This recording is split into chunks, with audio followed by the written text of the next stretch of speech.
روزانہ دینی معلومات حاصل کرنے کے لیے چینل کو ابھی سبسکرائب کریں، ویڈیو کو آگے شیئر لازمی کریں۔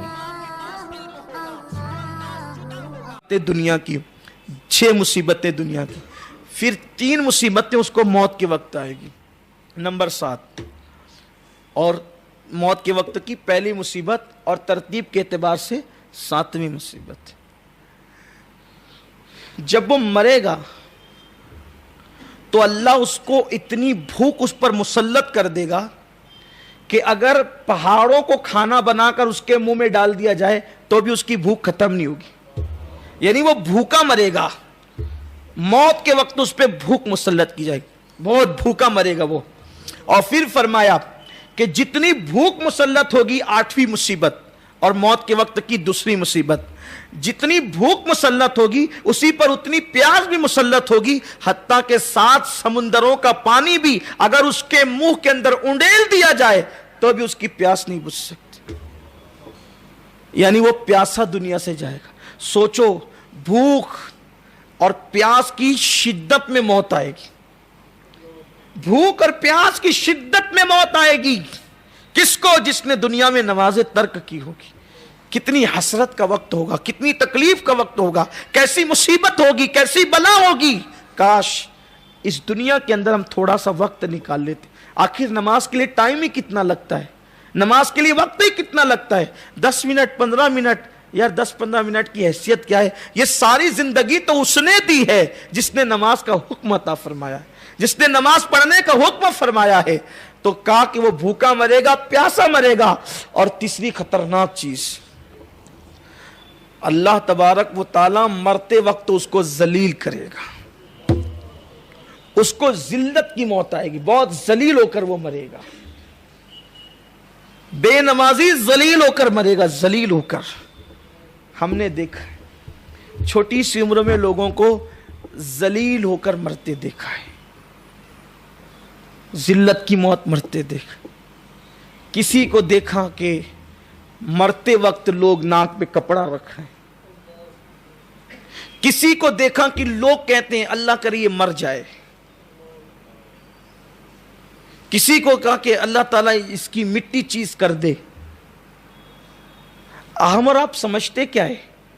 یہ دنیا 4 دن کی ہے، 4 دن کی۔ اس دنیا کے اندر کتنے پاپ کرے گا انسان، اس دنیا کے اندر کتنے گناہ کرے گا انسان، کتنے جرائم کرے گا انسان۔ آج ہم اللہ کو بھول گئے، موت کو بھول گئے، موت کی سختیوں کو بھول گئے، روح کے نکلتے وقت کو بھول گئے، موت کی لذت کو بھول گئے، موت کے وقت کی تکلیف کو بھول گئے، اللہ کے رسول صلی اللہ علیہ وسلم کے فرامین کو بھول گئے۔ کوئی غیبت، کوئی چگلی، کوئی چوری، کوئی زنا، کوئی شراب، کوئی گانے، کوئی غزلیں، سب برائیوں کے اندر ڈوب گئے ہیں۔ سب کے لیے ٹائم نکلتا ہے، رب کے لیے ٹائم نہیں نکلتا۔ کوئی اللہ کے لیے بھی تو ٹائم نکالے۔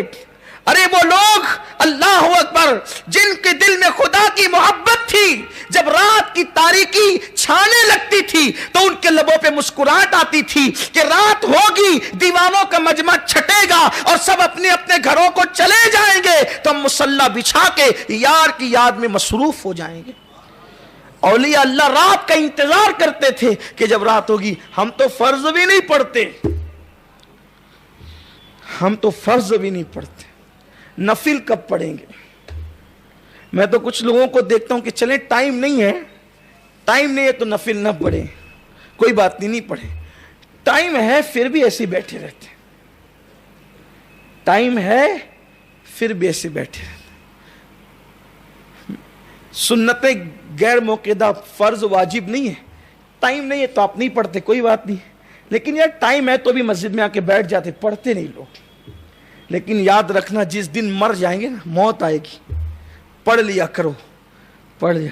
بلکہ میں تو کہتا ہوں کہ اگر ایک سجدہ ہی ایسے کر سکتے ہو نا، ایک سجدہ کر کے رب تبارک و تعالیٰ کی بارگاہ میں ایک سجدہ کر کے، سجدہ شکر کے طور پہ ایک بار سبحان ربی الاعلیٰ کہہ سکتے تو کہہ لیا کر، ہو سکتا ہے وہی نجات کا ذریعہ بن جائے، ہو سکتا ہے وہی نجات کا۔ جب جب ٹائم ملے تب اللہ کی بارگاہ میں سر جھکا لیا کرو۔ نہیں ٹائم ہے تو بات الگ ہے، نفل کے لیے، غیر موقعہ کے لیے، لیکن ٹائم ہے تو پھر پڑھا کرو۔